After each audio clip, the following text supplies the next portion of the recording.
Welcome to Black Hat Windows Security Conference 2002, held February 7th through the 9th in New Orleans, Louisiana. The following videotape was recorded live at the conference and produced by the Sound of Knowledge Incorporated.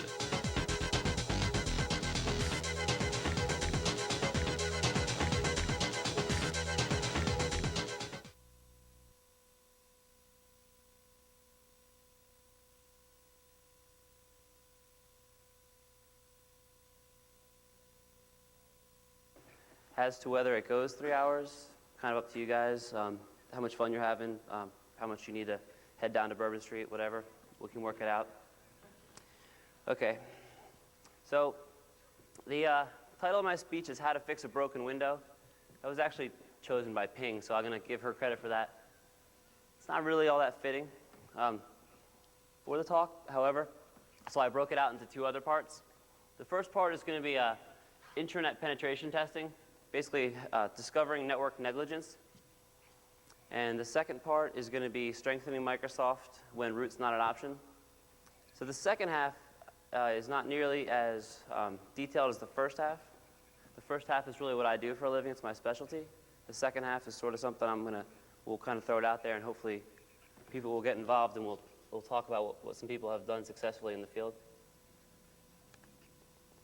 How does this work?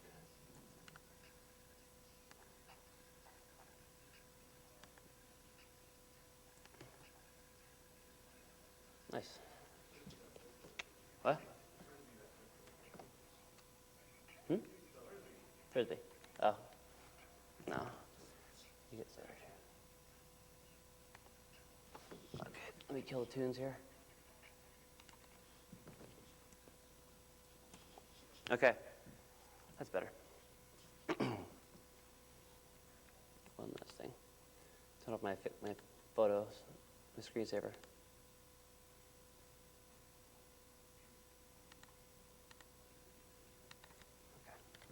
Okay, so, I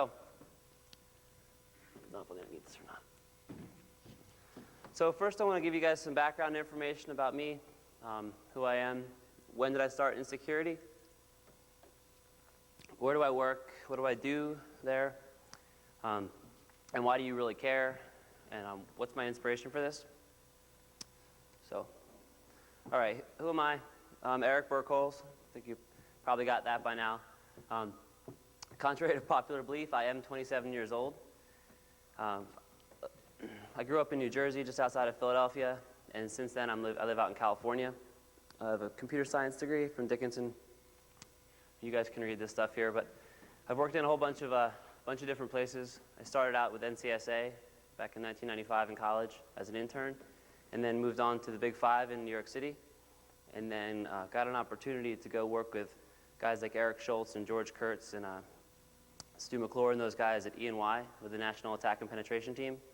So I took that opportunity and moved out to California. So lived in Hollywood out there, working for E&Y. And then shortly thereafter, everyone left EY and headed off to start Foundstone, which was then Rampart. Unfortunately, they weren't paying at that point, so I wasn't all that interested. So I went over to ISS to be lead consultant for the West Coast team, which was a lot of fun, good company. But I was there only short-lived, about 9 months or so, till I could switch over to Foundstone, which is where I work now. I'm a principal consultant with Foundstone. I don't really know what that means either. I think it means that I'm one of our top consultants, but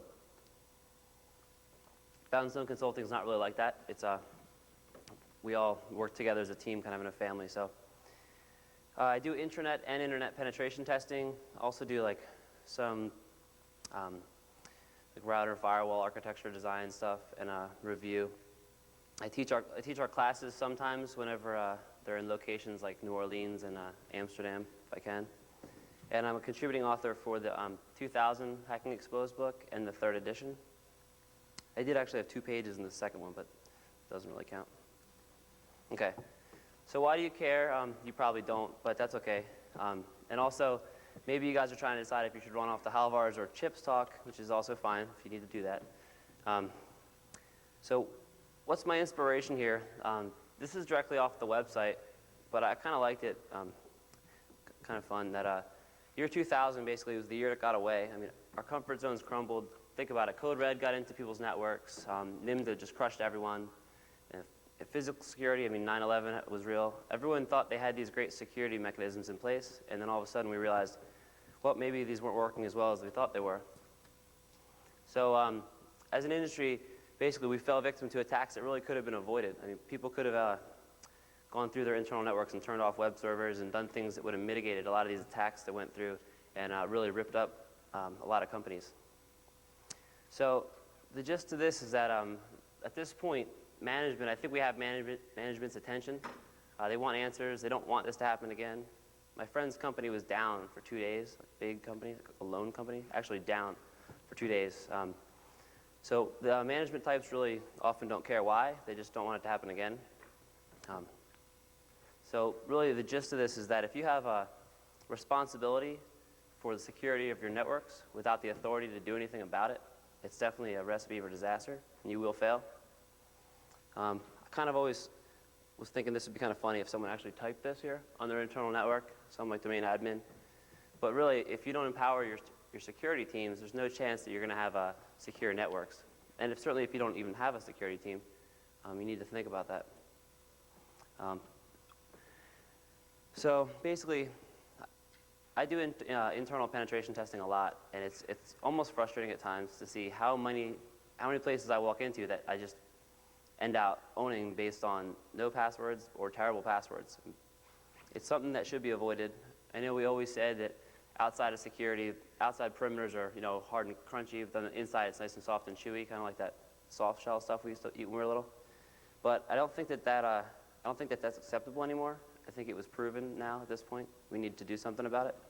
So here I say all the usability in the world isn't worth a damn if your internal network is a wasteland of default configurations and blank passwords. So, and also, what we can't think is that we can just take the existing staff we have and just add some more work onto their day, because there really are not 24 working hours in a day. At this point, most of you guys that are doing network administration are probably overworked as it is. All I do is security, and I'm overworked, so I don't know how you guys can do both and not be overworked like crazy. So, all right, so here's some 10 lessons I put together that I was thinking kind of funny, so I'm not, from 2001. If you have a secure perimeter, it still allows for web attacks, definitely. Laptops tend to be a bit promiscuous, spending time in untrusted networks, then coming home to the corporate LAN. I think we saw that this year a lot. Employees really do get disgruntled, apparently. We've seen some of that this year also. Default configurations, even if they're internal, can be really bad. Certainly like a little test bed network is fine, but if in that test bed network you have service accounts that map out to real systems, or you have actual user accounts that overlap to other systems, you're going to have a big problem. We proved that time and time again in our internal assessments. Next one, flat networks are bad. People need to start thinking more about network segmentation. If you just have wide open network where everyone can see everyone, or even small bits of segmentation, you're going to find yourself in a lot of pain if someone gets on one of your systems from the internet and slowly but surely works their way back into your corporate networks. You see a lot of that. Inconsistent server configuration will definitely hurt you. People need to be trying to roll, for production systems particularly, they need to be trying to roll out consistent server builds. I'm okay with having different groups of server builds, so then you push one and you move the next one up. So in case something goes bad, you can roll backwards. That's cool. Exploits now, as we all know, can be scripted to replicate like a virus. Users definitely will click on a picture of Anna Kournikova. I see that we saw that about this time last year, I think it was, when that came out. And there's really not one tool that replaces the human element in this. And I'm sure my development people are freaking out about me saying that, but because we have our found scan thing. But I'm serious. You still need people to look at this stuff and figure out what's going on. And finally, really the lesson of the day, hopefully, is that responsibility without security, it's impossible in this industry. Is there any kind of water in this place? I'm already out of water. Okay, so let's dig into this a little bit.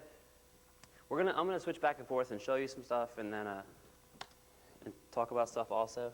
So hold on, let me This computer wants to go into sleep mode, and that's not going to help me.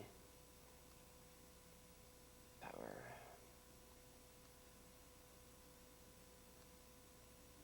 I hate that.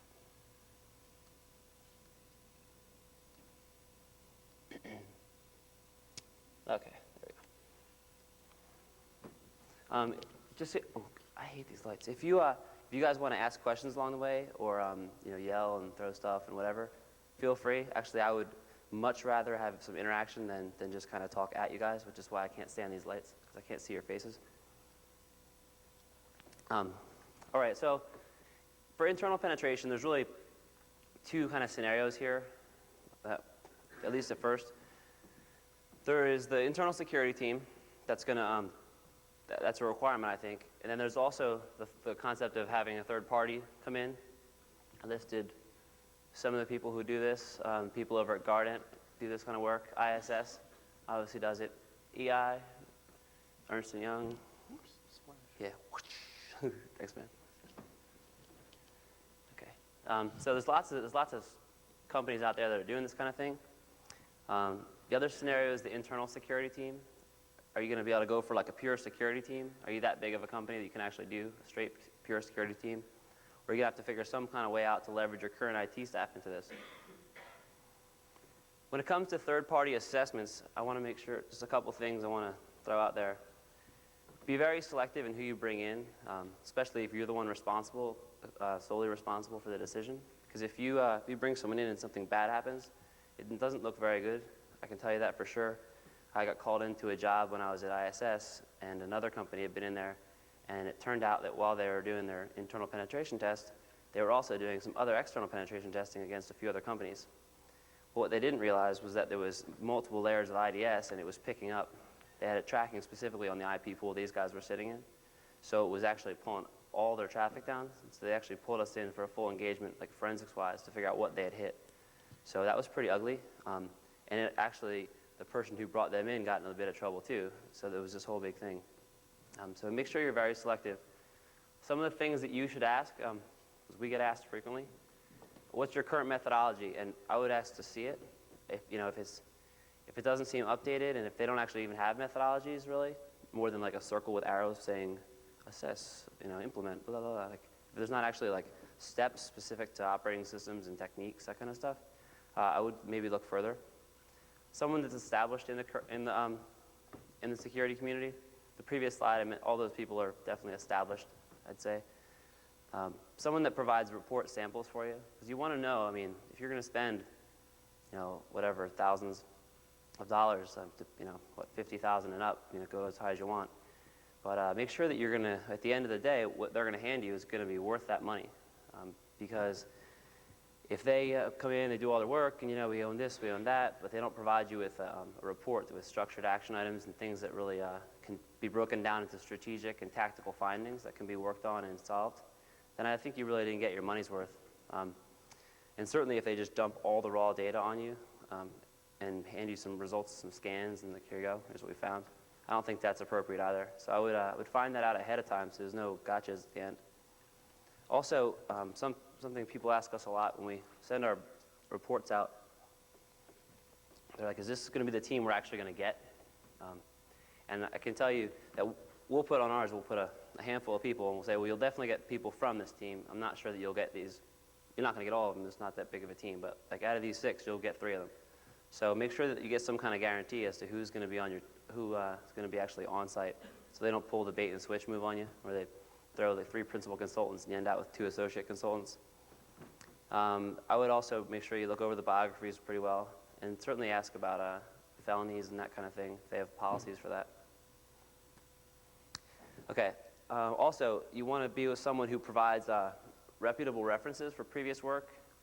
And actually, I would recommend, if they have references in there, give them a call. Give the guy a ring or girl a ring. Say, hey, what was it like when you worked with Company X? Did anything you'd like, if you did it, maybe that you'd have them do different, or that kind of stuff. If they're in the report as a reference, I would give them a ring, or the proposal, rather. I'll definitely find out what their guidelines and standards are for data destruction. At the end of your job, are they going to post it on an IRC channel? You're going to leave it on their home computer, on at-home network? I mean, really what's going to happen with it. I can tell you what we do.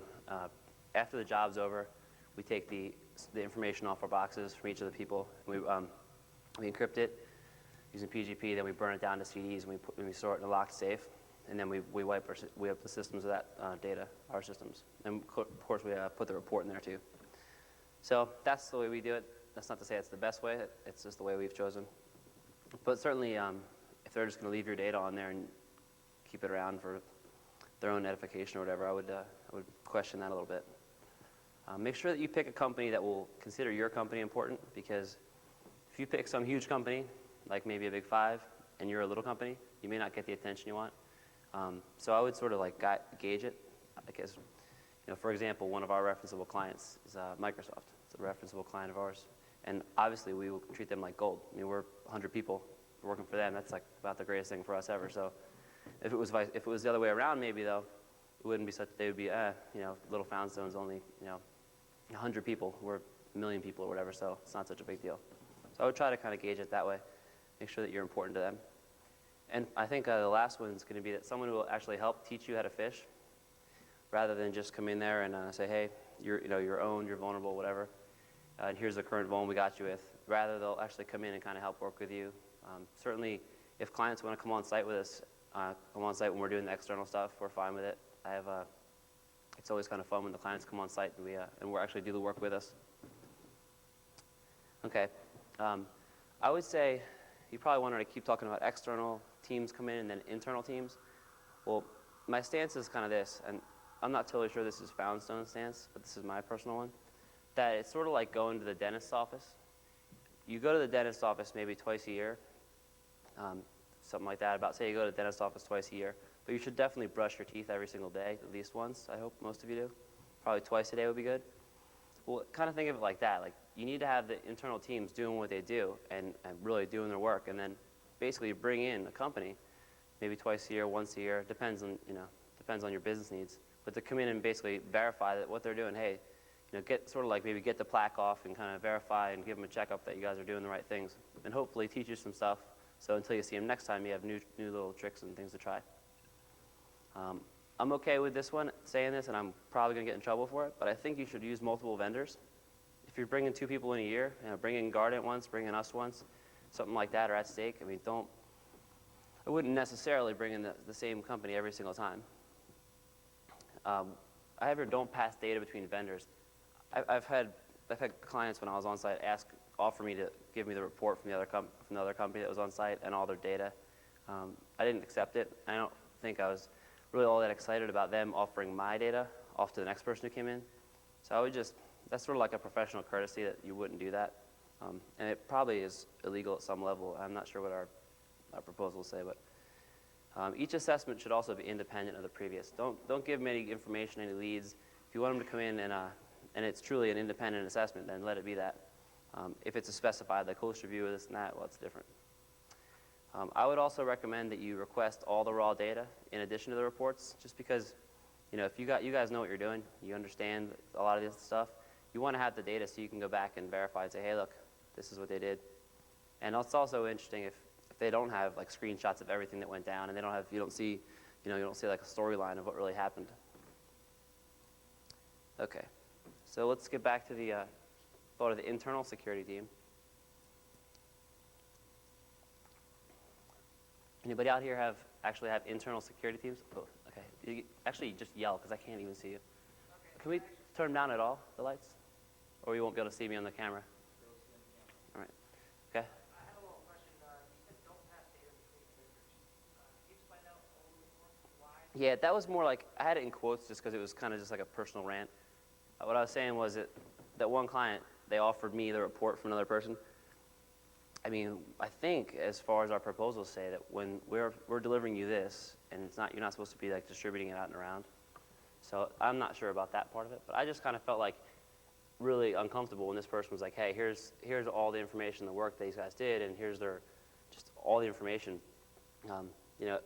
These companies, everyone works pretty hard to put together these methodologies, and we kill ourselves doing this a lot of hours every day. I just kind of felt like it was a little weird, like it's almost like sharing trade secrets, sort of. It's a personal thing. That's not the end all be all, but. And as a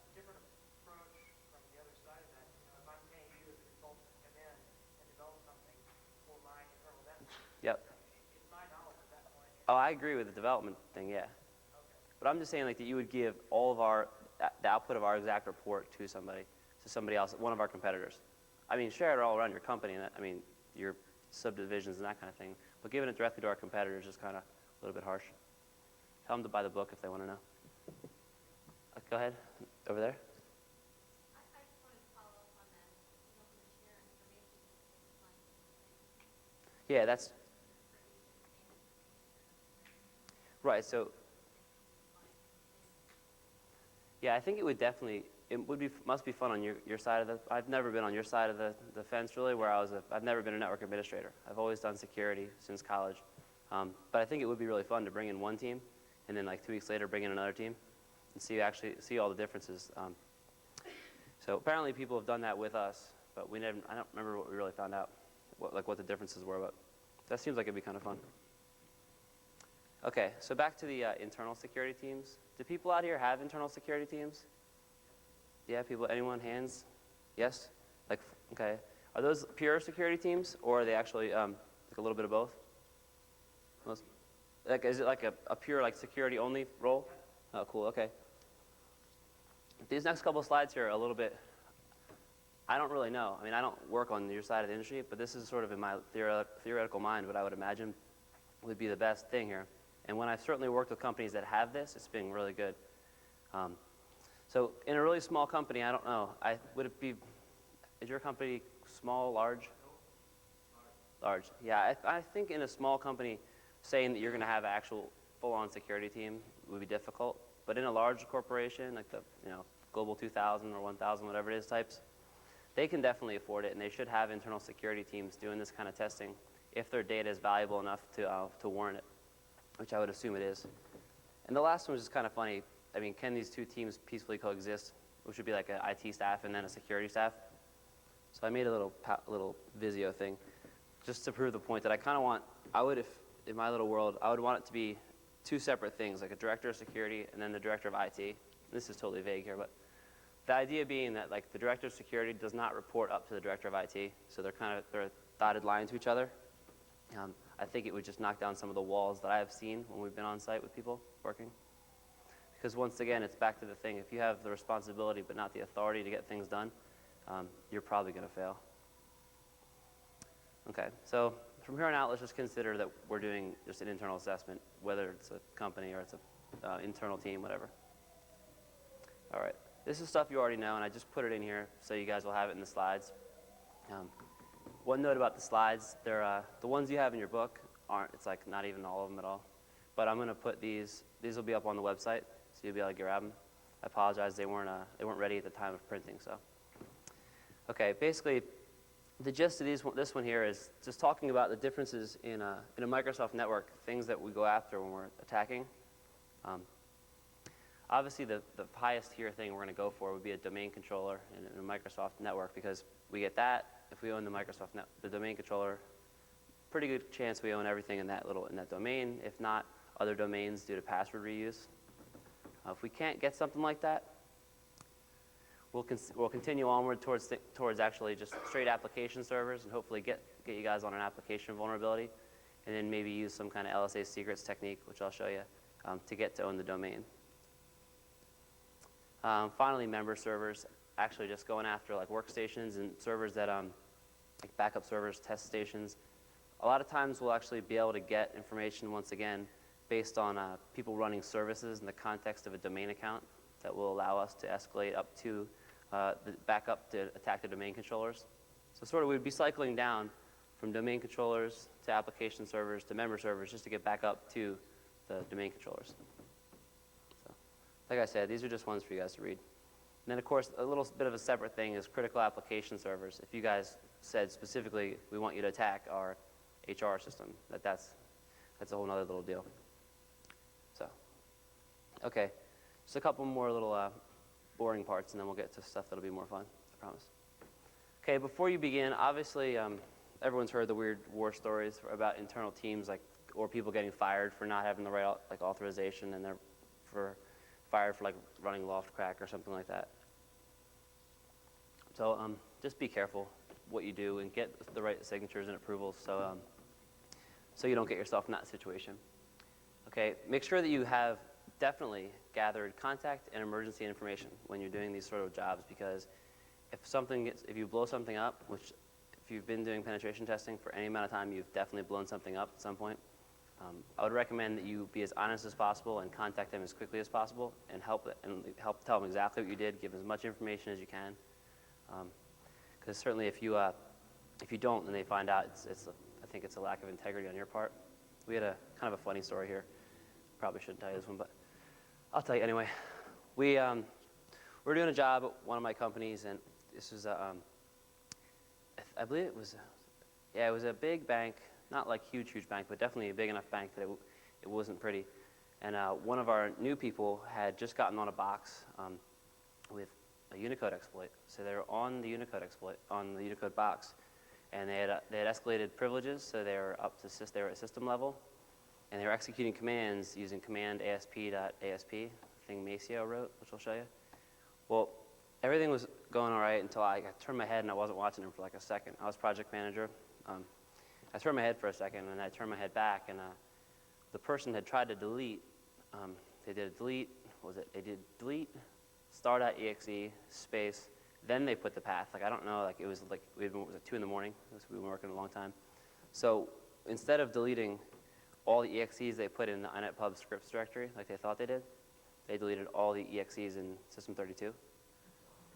Yeah, that's 297 of them, because about 7 or 8 of them were locked.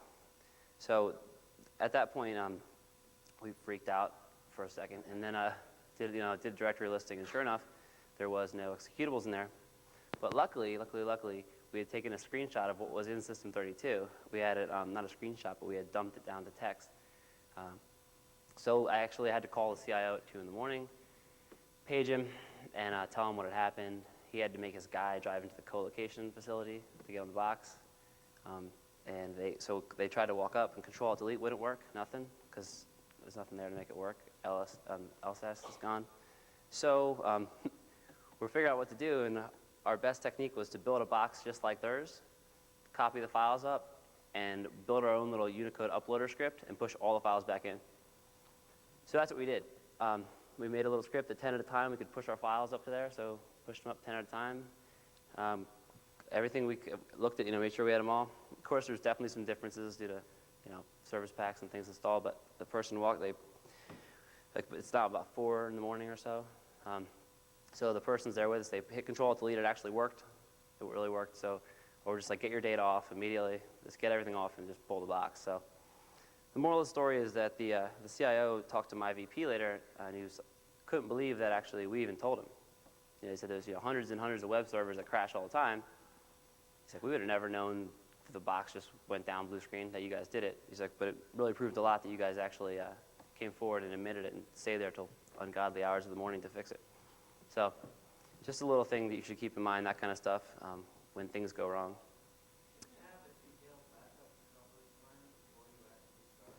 Should I have a detailed backup, or should you? A detailed recovery. Should we have a detailed recovery plan? What would be in it?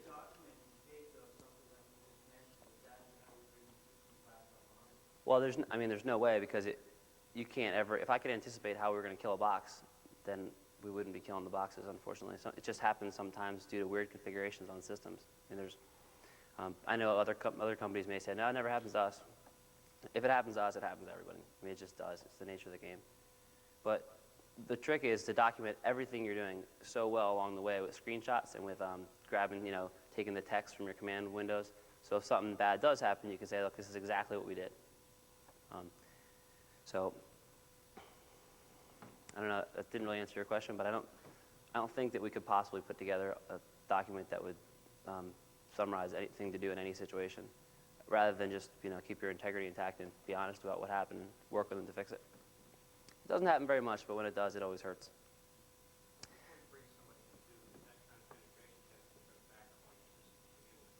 Yeah, it's.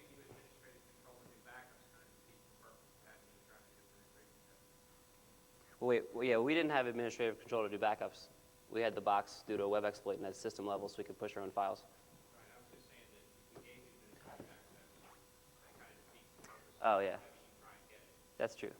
I agree.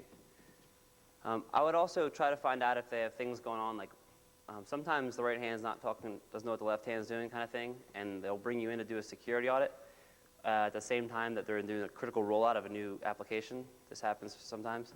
So like halfway through the week, everything's different, or halfway through the 2 weeks. So just make sure you identify maintenance windows and production rollovers, that kind of thing.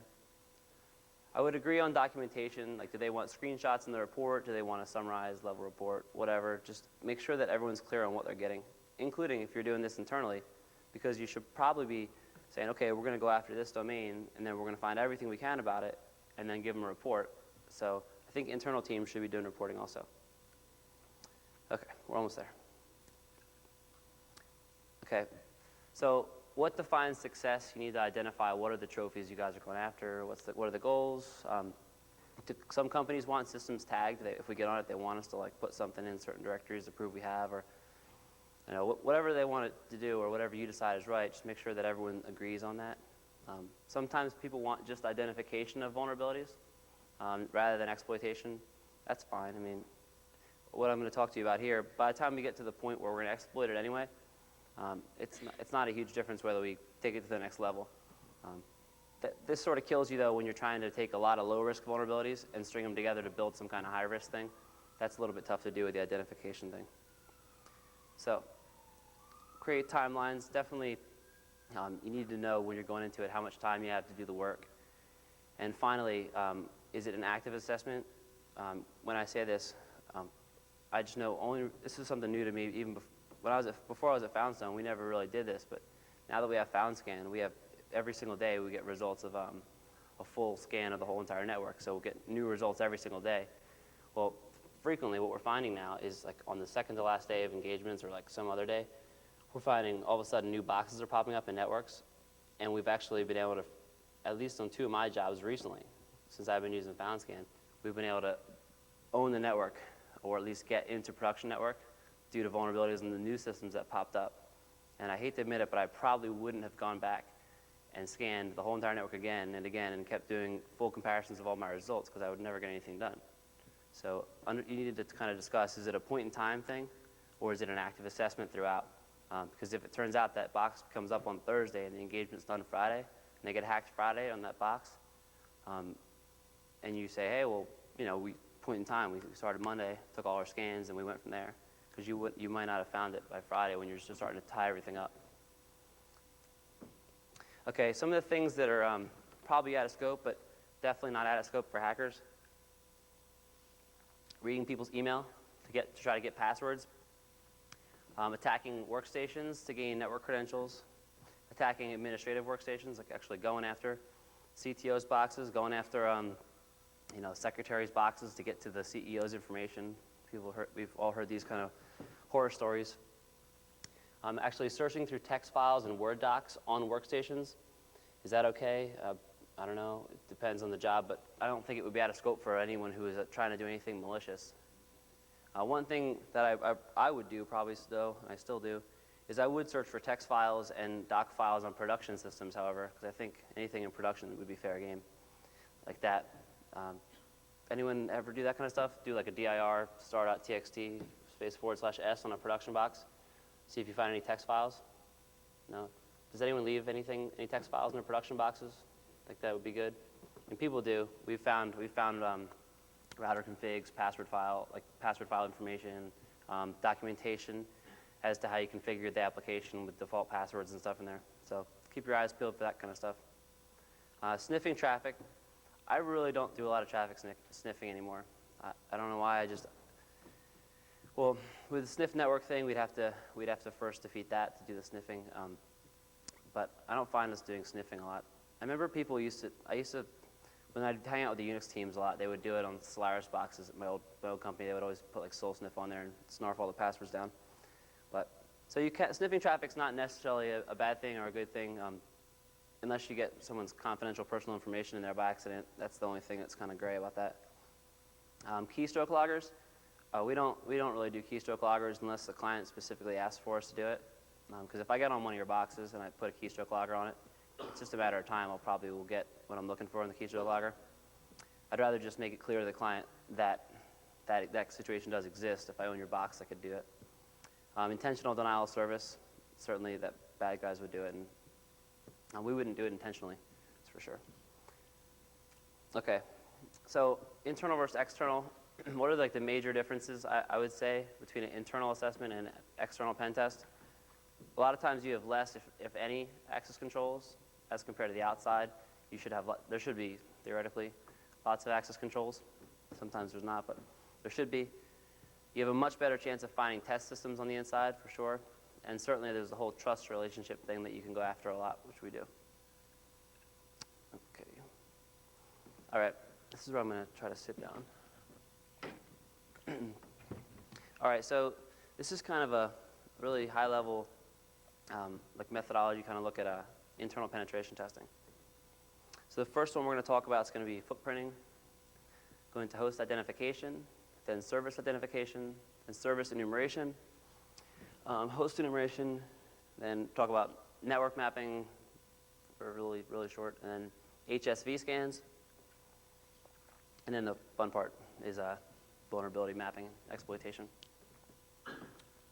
Okay, so the goal of footprinting, oh, this is really bright.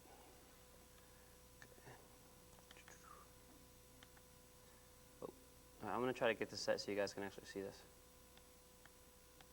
Can you see that, really?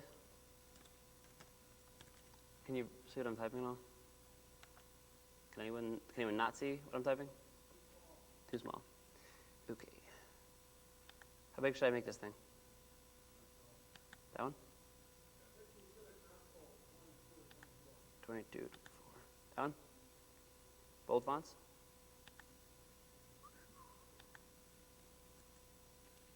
How's that? Okay. All right. Come here. Okay. All right. So first thing, footprinting, it's certainly different than we do in an external penetration test, but we want to identify, some of this is going to go back and forth between blind and not blind, but basically identify what you're going after. Okay. Did I just do that right? Yeah. Okay. So there's a couple things. You need to figure out IP ranges, and wherever you DHCP in or plug into, or the IP they give you, I mean, it's obvious you know what that range is, but there's certainly other networks out there a lot of times, so you want to try to find them. Well, I'm going to do the first thing, just to do a little list of domains out there. So we just do a netview /domain. It's pretty basic stuff, but it's really useful. We see there's something called domain called all your base, one called Rage and Rooster, and something called workstation. So the next step on this one, if we want to take it to the next level and figure out what's inside of each of these, all we do is add a colon and just put the domain and hit enter and wait. So in all your base, there's a server called r/belong-to-us. And there's another one called Rage and Rooster, where most of us will be tonight at about 8 o'clock on Bourbon Street. And there's a box in Rage and Rooster called Superstar. Okay, this is, bear with me, I only have 5 systems here. But the point is that just doing this NetView domain is going to be a great way to identify some of your target areas and then what's inside inside those domains. You can also use it's a tool that called SolarWinds. They have something called IP Network Browser. On internal assessments, there we go. It's really SNMP is really useful.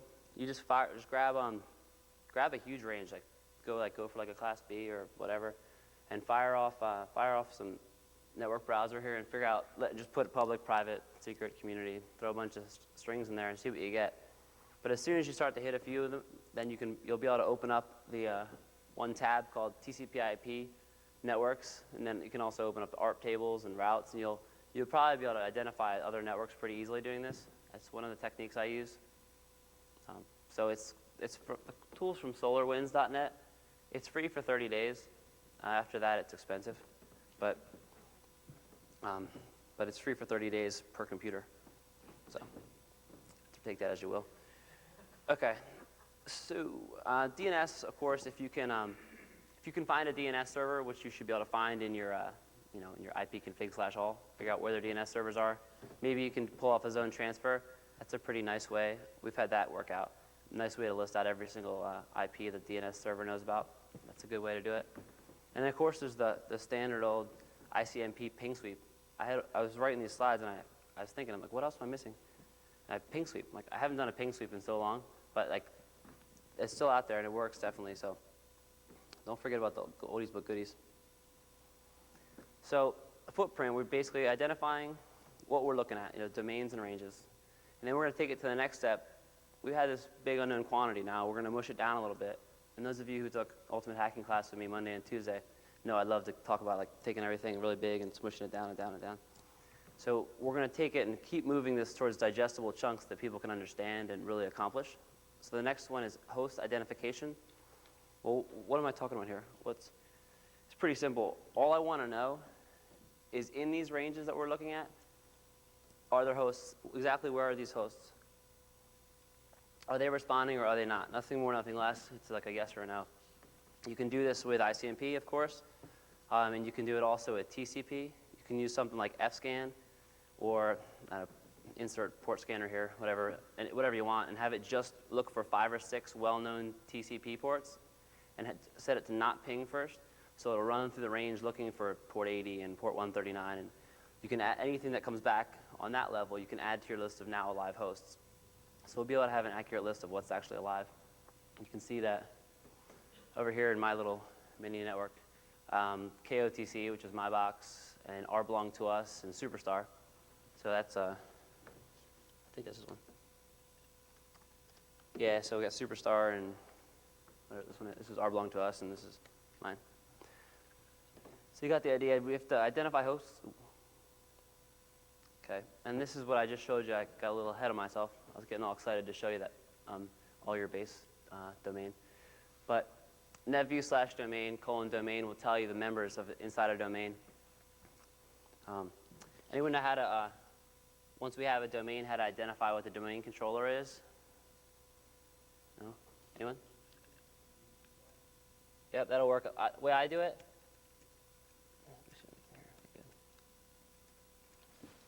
I use NLTest, that's DC list, what was it, what's the one? Could I forget, Raging Rooster.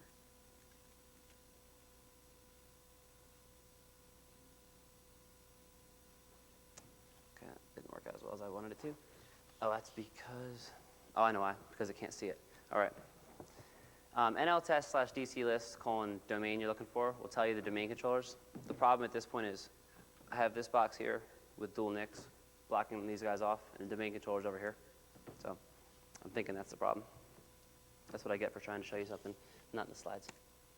Anyway, NLTest, I'll leave it up here though if you want to remember how to do it. Okay, onward we go to service identification. The point of service identification is to identify exactly what's listening, or, rather not to identify exactly what's listening, but to identify that something is listening on a port. Could there be a situation where port 80 is in the web server or 3389 is not term server? Yeah, of course there is.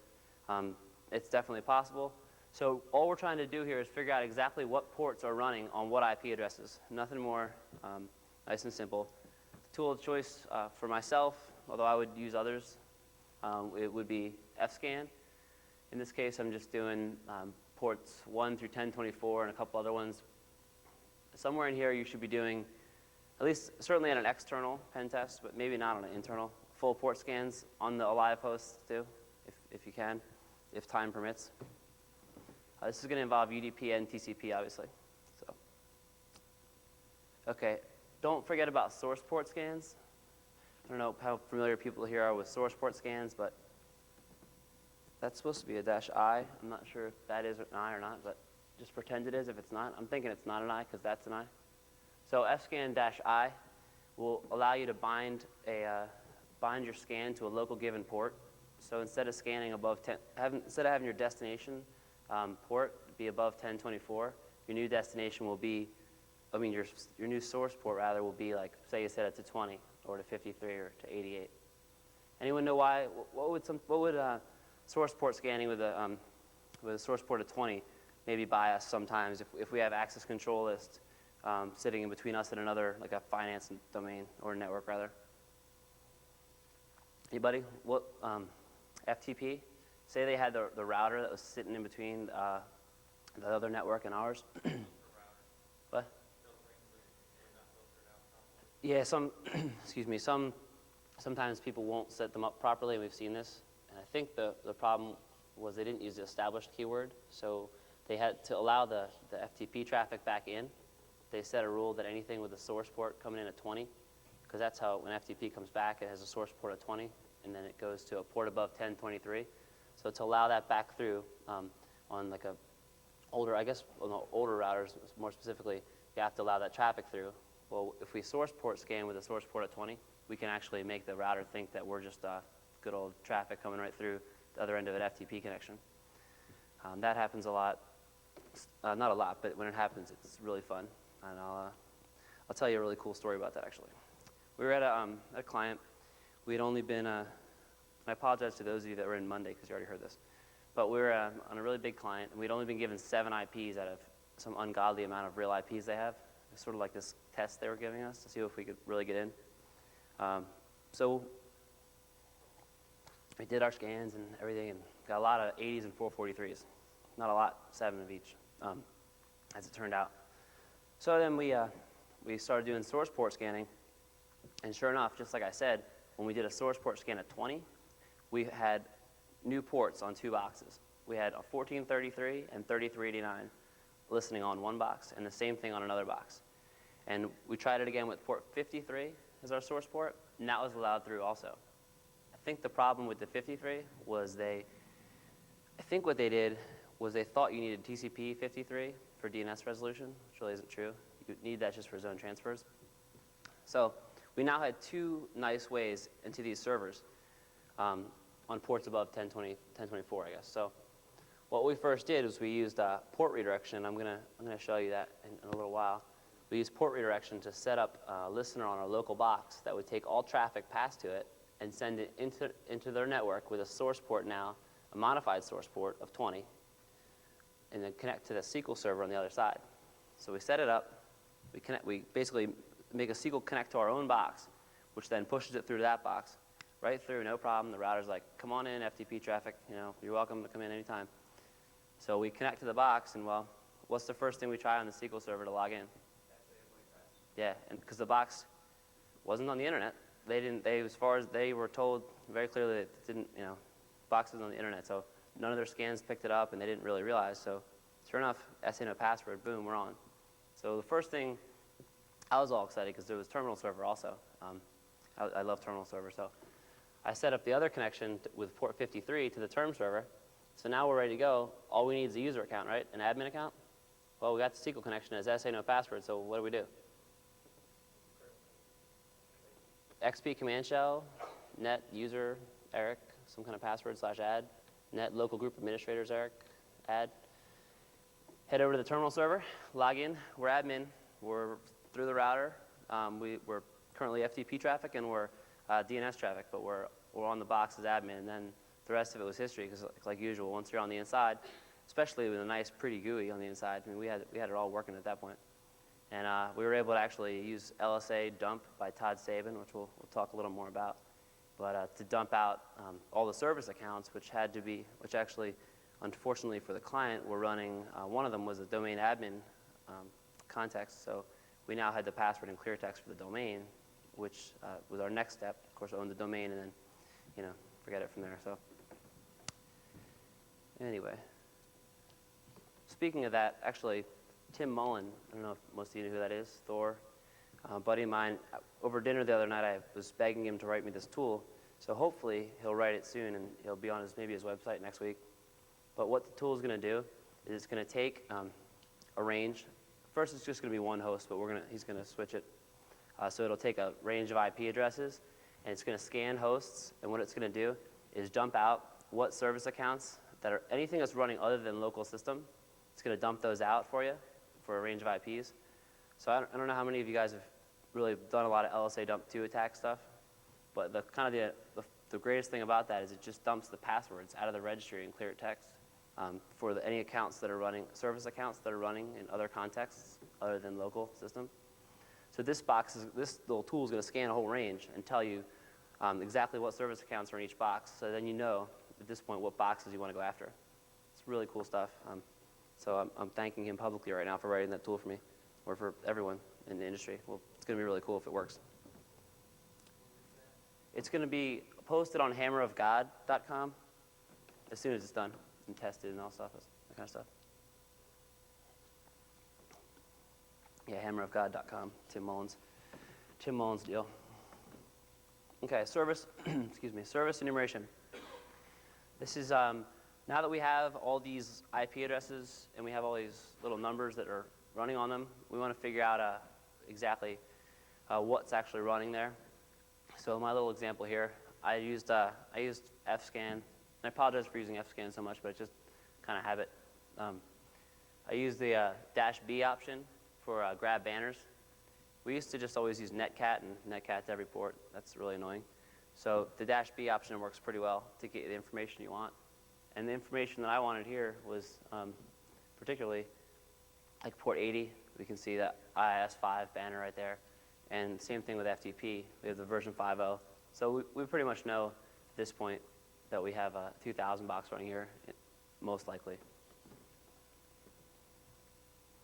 Okay, and then the last final phase, which is almost a moot point once you've gotten this far, but you need to take all the information you gathered and figure out, kind of like what I just did, make an accurate guess as to what the operating system is and what versions of it is. Okay, a network map, definitely on external penetration tests. Network maps, people should make them. I can tell you how ours are made, and I can tell you what they're like because they're such a pain in the ass to make. What my boss makes us do is we take your perimeter and we figure out, first of all, every host we can see and what services are running on it. But then we figure out allowed access paths on the way in. So for every single host, we run UDP, ICMP, and TCP trace routes and figure out exactly where UDP, ICMP, and TCP drops along the way by looking at the hops. It's so miserable on big jobs, but it's really useful for the clients because they often don't even know sometimes where these hops are going down.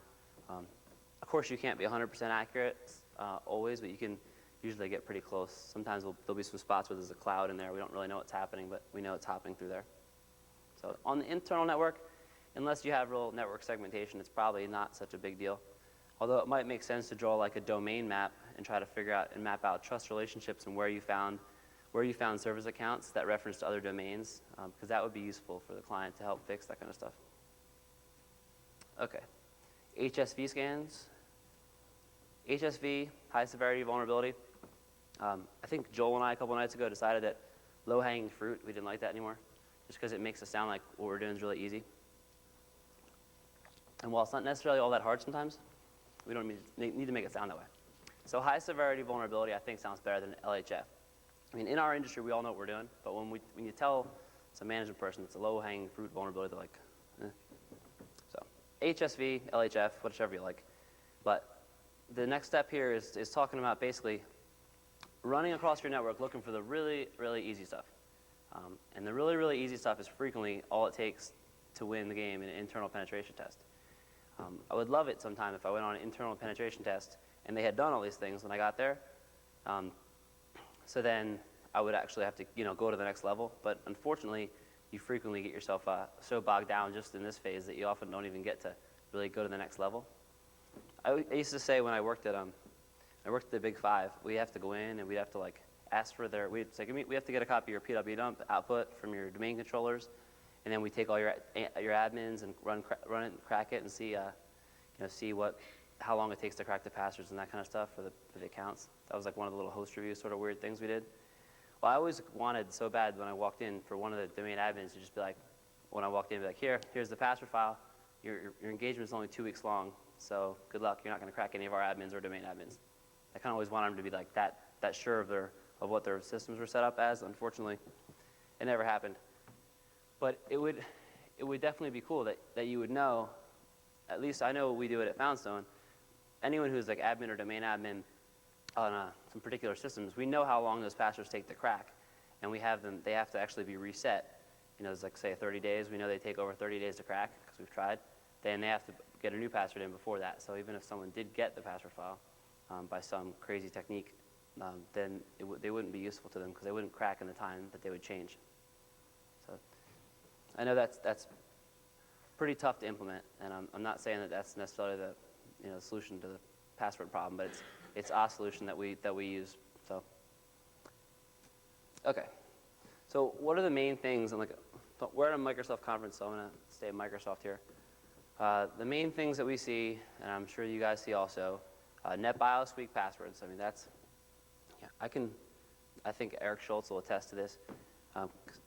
He worked with me for a long time. I have the ability, seems like, to find the admin no password like under just about anything, any kind of network. It's like some kind of divining rod thing I have. But it's almost like it's almost annoying that that's my really big strength, that I can find the admin no password. But it's true, there's tons of weak passwords out there from Microsoft in networks. There's tons of SQL passwords that are terrible out there.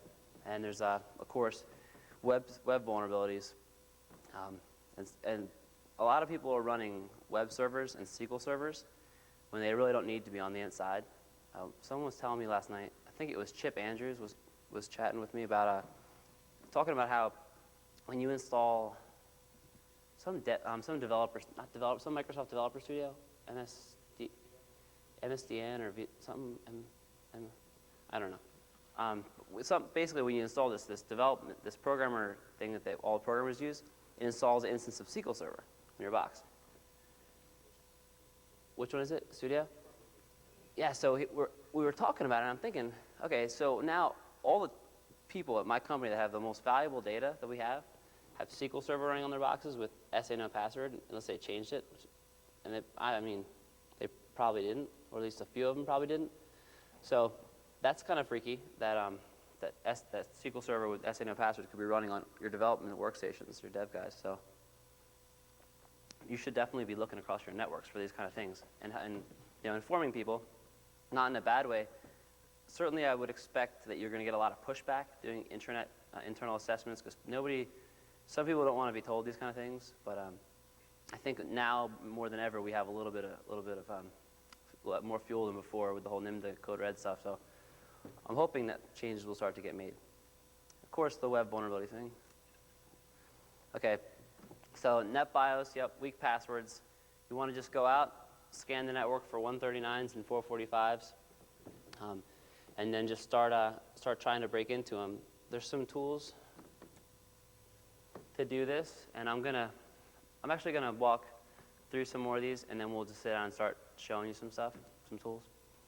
Of course, there's a manual, old school password guess, just a netuse star, blah blah blah. Try to log in, doesn't work. It does. Enum, Razor, BindView guys, Todd Saban and that family over there, they're really smart, really smart guys, and they have a tool called Enum, which will do some password guessing. Then NT Sleuth, nice guy who's on a Focused MS mailing list with all of us, chatting a lot. He just released a tool called NT Sleuth, which is pretty cool. It's now in the second version, which is better than the first one. And I just gave him a bunch of input, and hopefully the third version, whatever it is, the next version will be even better. He's going to allow you to take input from a host file, so you'll be able to put a list of IPs into it now. Because he has it set currently to you can scan a subnet with it. But the problem with that is I've been finding in my travels that I'm getting multiple domains and the IPs are scattered all over the place. So it's not like one 10.1.1. It's like 10.1 as a 10.99 as a 192, and that's all in one domain. The IPs are scattered. So I would rather be able to gather the IPs for a domain and then bundle them into a tool like this. And on the tools CD, they did give out a tool CD, right? On the tool CD, there's a stupid little script that you're not allowed to make fun of me for, that much at least. It's certainly not publicly if you can help it, but it's just a little tool I wrote called DOM to IP, and it takes a list of domains, just text file full of domains, and it'll go out and it'll actually pull down the domains and pull down all the members, and then grab them in their host name, and then it'll ping each one and get the IP, and parse out all the output for you, which is kind of a pain in batch script. I'm sure when you look at it, you'll probably laugh, but it does actually work, and at the end, when it's done, it's a little slow. When it's done, you'll have a whole list of IP addresses just that will represent the domains or the other, how many domains you put in there. And you can use that then with all these kind of tools, which is nice. The oldie but goodie is NAT, and I don't know where NAT comes from. It just has always been there. So I was even trying to look in the books. I couldn't, it's not even referenced in there. So does anyone know where NAT actually came from? No? Okay. Well, it's just, NAT is a good little tool for trying to find some weak passwords. Looks like Tim Mullins in the house, ladies and gentlemen. Okay, so Tim, I told him the tool will be on the site next week, right? Oh, I don't have to finish writing it for your session? Well, sure. That's fine. See, all right. Let's talk about good friends. Okay. So, what are some ways we can look for SQL weak passwords? Well, a nice, one of my clients actually, when I was out there, I guess last year, was asking, wanting to learn how to program and code, and they were asking me some examples I could give them of things that would be really cool to do. So I gave them an idea for a neat little project called SQL LHF, which I wish was now called SQL HSV. But we just basically, what we have right now currently is SQL Dict, which works really good for trying to brute force SQL Server, but it's only a one server thing. Like you just run it against one server, then you got to change it to the next one and change it to the next one. That's kind of a pain. So the concept behind SQL LHF is it would do a range of them. And I'll show you SQL LHF. And that's on the CD. And once again, like this is his first big thing he ever made. And it's a favorite. But it definitely works and it gets the job done. So I think you'll like it. But let me see here.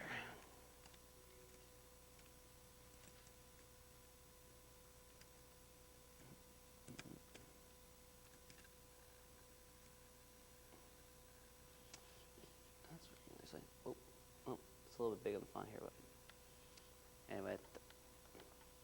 So you can see we've gone through a lot of revisions. We're already at 3.1, and we're releasing it. But he did a lot of good work on this, and it's on the CD, so feel free to check it out. And unfortunately for my friend Matt, my client and friend, Chip Andrews, who's probably the best SQL guy I've ever met, released a tool called SQL Ping 2, which does the exact same thing, probably 10 times better today. Anyway, SQL Ping 2 is officially out, from what I understand. Chip's releasing it as we speak. You want to probably, you definitely want to download that from SQLsecurity.com. What Chip's tool is going to do, SQL Ping 2. Did anyone use SQL Ping 1 or regular SQL Ping? Okay, SQL Ping is really cool. What SQL Ping will do for you is it will find SQL servers running on other ports, a dynamic port. This worked really, really well recently on a client job for me. I had to use some batch scripts to make it work across a range, but what we did, I was able to identify a box that had a SQL server running. It was like on port 1492, or no, 19, whatever, something other than 1433 is the point, and it wasn't running on 1433. So the internal scanning that the company had done before we got there was only looking for 1433 for SA no password. Well, I was able to identify the port, and then I just set up a SQL Dict to run against it, and sure enough, after I used redirection to set up the attack, I was able to connect to it with SA. So it was pretty sweet. So then all I had to do was go into Query Manager, and then change the port I was connecting with, and then I was able to connect right to it. But the moral of the story is that there's sometimes SQL servers running in other places. So how do you identify those? Well, SQL Server runs UDP port 1434, and that, if you query that, will tell you where the server's running, what port it's running on dynamically, other instances. But you don't need to worry about any of that, because SQL Ping 2 now will just do it right for you. You can fire it across a range. So I'm looking forward to trying it. I actually haven't even tried it yet. So, and actually, well, we weren't going to do any alternate port things, because I just didn't get to it, but we're going to do some SQL stuff here. And then finally, OSQL, who I can only think Microsoft made, but there's no listing on it as who actually made it. And it's just one of those things that appeared on my computer one day. Anyone use OSQL for anything? No, OSQL, it's just command line, SQL query tool. It's really useful in situations, and I'll show you this exact situation today.